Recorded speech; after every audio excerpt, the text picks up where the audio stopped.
Good morning and welcome to yet another beautiful day in Rosendale, Wisconsin in late February of 2024.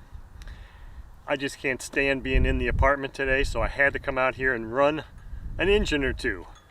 What I've got on the stand today is an engine that I happened to find in a box. I think this was one of the engines that came in a box of engines from a buddy of mine, Mike, that gave me back in, I don't know, November of the year I moved here, which would have been 2022. I believe that's where this engine came from. It's an old 1968 vintage Enya 45 engine. Now, it looks pretty worn and pretty well used. It's very carboned up inside, but the carb moves freely and it's got excellent compression.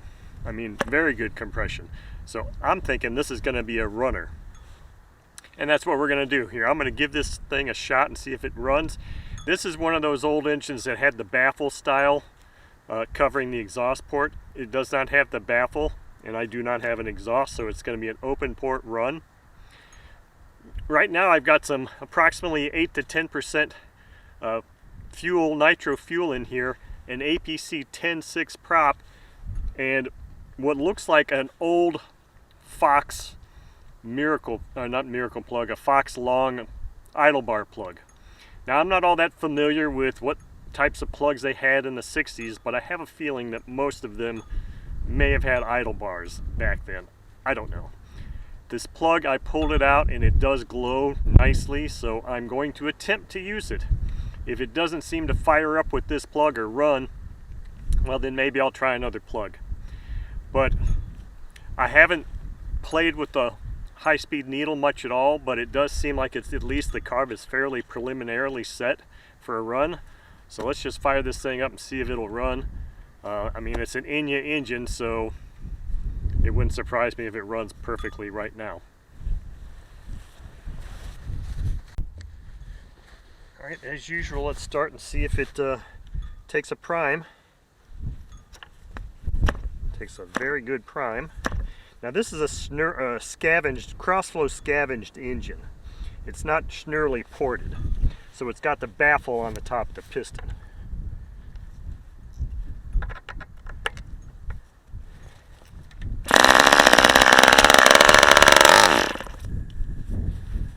So big surprise, start it up.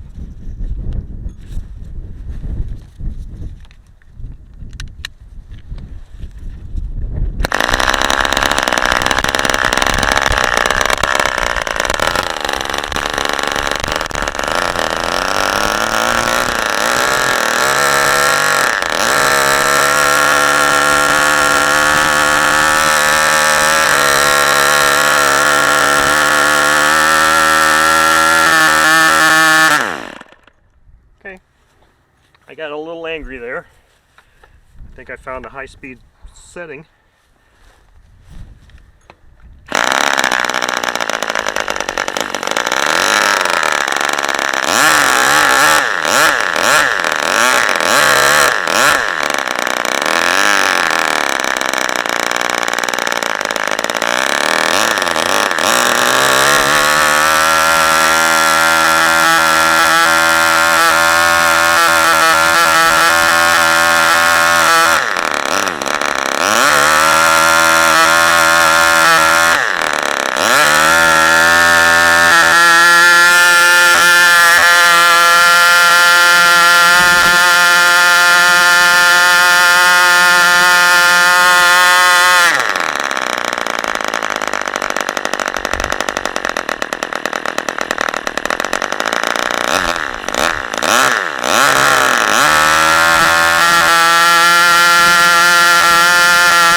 Wow, what a shock. An old Enya engine runs, and runs well. Of course I'm joking. Enya engines are awesome. I don't know that I've ever seen anybody kill one. And this engine looks pretty dirty and nasty. It looks like it's sat for a while. There's a lot of carbon residue on it. And who knows how old that glow plug is, but it runs. I mean, look at that. It started on the first, when I first fired it up. Now, when I had it running the first time, I was just closing the needle valve, and then I hit the point where it was going to shut down, and it did. But now I got it tuned, and I didn't even have to mess with the air bleed. This is an air bleed adjustment screw. It seemed like it had pretty decent transition. I wasn't going to mess with it. I just really wanted to see if this engine ran and how well it ran. And of course, it didn't surprise me because it's an Enya. And I'm telling you, if you can ever get your hands on any Enya engine from any years, that's probably going to be a darn good running engine. So there you go. Model 6001 Enya 45 engine from around 1968 is the review article that I found on it, and I'll post the link to that review article on here. And I hope you enjoyed watching this engine run, because I know I sure did, and it's an awesome running engine. There was no hesitation at all for somebody to put this in an airplane and fly it. Thank you for watching.